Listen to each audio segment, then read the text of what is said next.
May binigay pong tulya yung aking hipag, itatry ko pong lutuin kung masarap.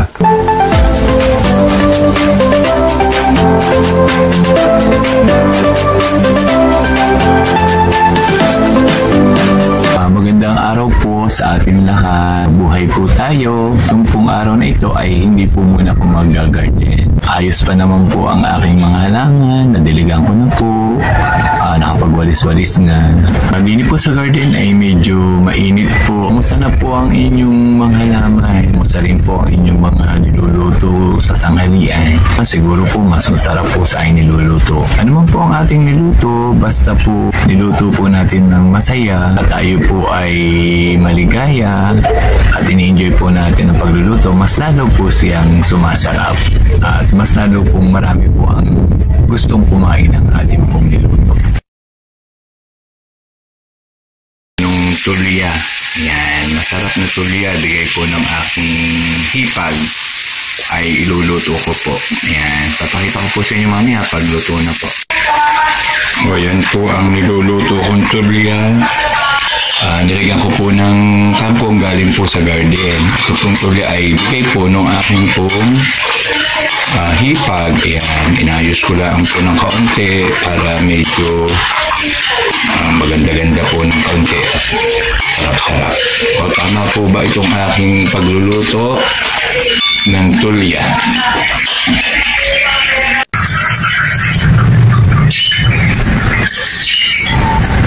Magpiprito naman po ako ng manok.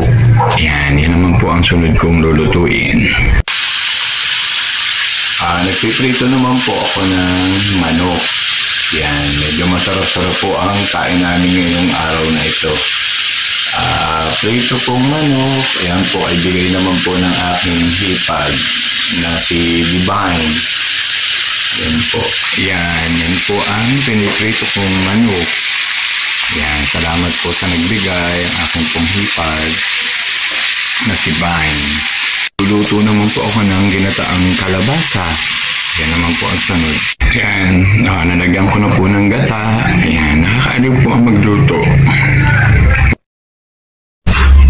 Pakukuloan po nating mabuti para po mas malasa po ang ating lutong ginataan. Nagprito naman po ako ng pusit. Yan, masarap din po yung pag pinirito. Lulutuin pong gulay. Yan. Ito po ay hugas bigas.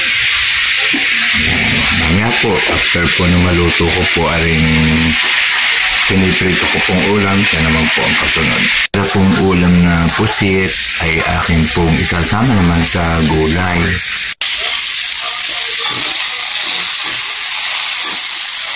Ito po, pangkusap po ko ng bawang, sibuyas, lagyan ko ng kamatis, at yung pong pang-ulam ng pusit na matira, isasama ko naman po ngayon sa gulay. Akin pong pinaliit, pinagputol-putol.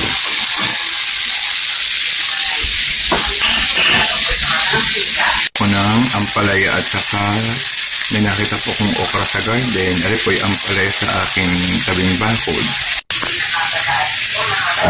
Luto-luto lang po ako na eksperimento po kung ano po ang palalabas. Basta po may gulay, ay luto-luto po ako.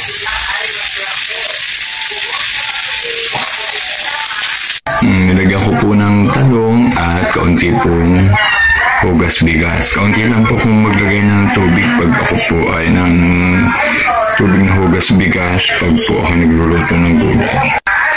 Sinunod ko po naman, sinunod po ay nilagyan ko naman po ng repolyo. Ayan, mamaya ko po lalasahan ng ayos. Malapit na pong maluto, nilagyan ko po ulit ng kaunting tubig. Ayan, kasi po medyo marami-rami po ang aking gulay. Ayan, mamaya po ay okay na. Ayan, okay na to. Okay na po. Okay na to.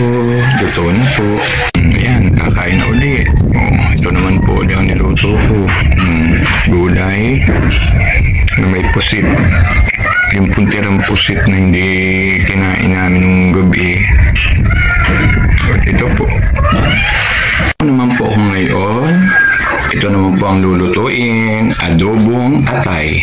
Yan, adobo pong atay. Ang bango po, ang sarap po. Yan, so mapapalaban na naman po ang mami ng kain. Yan, iniiga-iga ko pa po para po mas masarap. Tinolang manok naman po.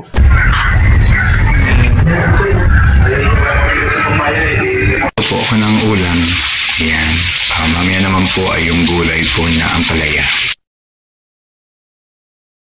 Yan. Magugulay naman po ng ampalaya. Nire-ready ko na po ang ampalaya. At ang aking pong lulutuin ay ampalaya na may itlog. Masarap din po yun. Yan. Ito po ang lulutuin ko mamaya. Ampalaya. Nire-ready ko na po ang mga gagamitin. Ayan. So, hilig din po ako magluto ng ampalayang may itlog. Ayan. Yan po ang aking nilulutong ampalaya. Halo-halo. Ayan. Natuto na po ako magluto. Ayan. Ampalaya po. Lalagyan ko po ng itlog.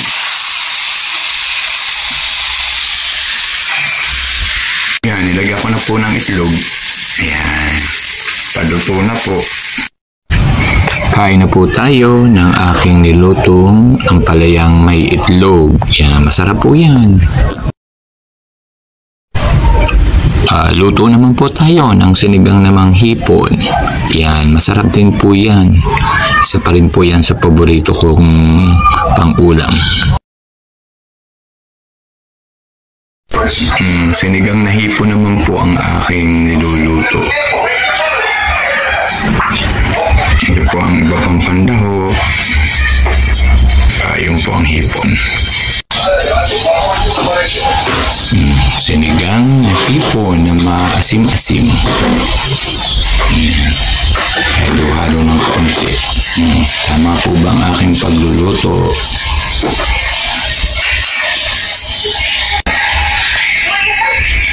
Yan, nabula na po. Lagay ko na po yung okra. Mamaya naman po ang hipon at saka yung kangkong pong kinuha ko po sa garden. Nilagay ko na po ng ayan, nilagay ko na po ang talong. Nilagay ko na po ang hipon. Ayan. Nilagay ko na po ang hipon. Ayan, luto na po. Wow, sarap po ng sinigang na hipon.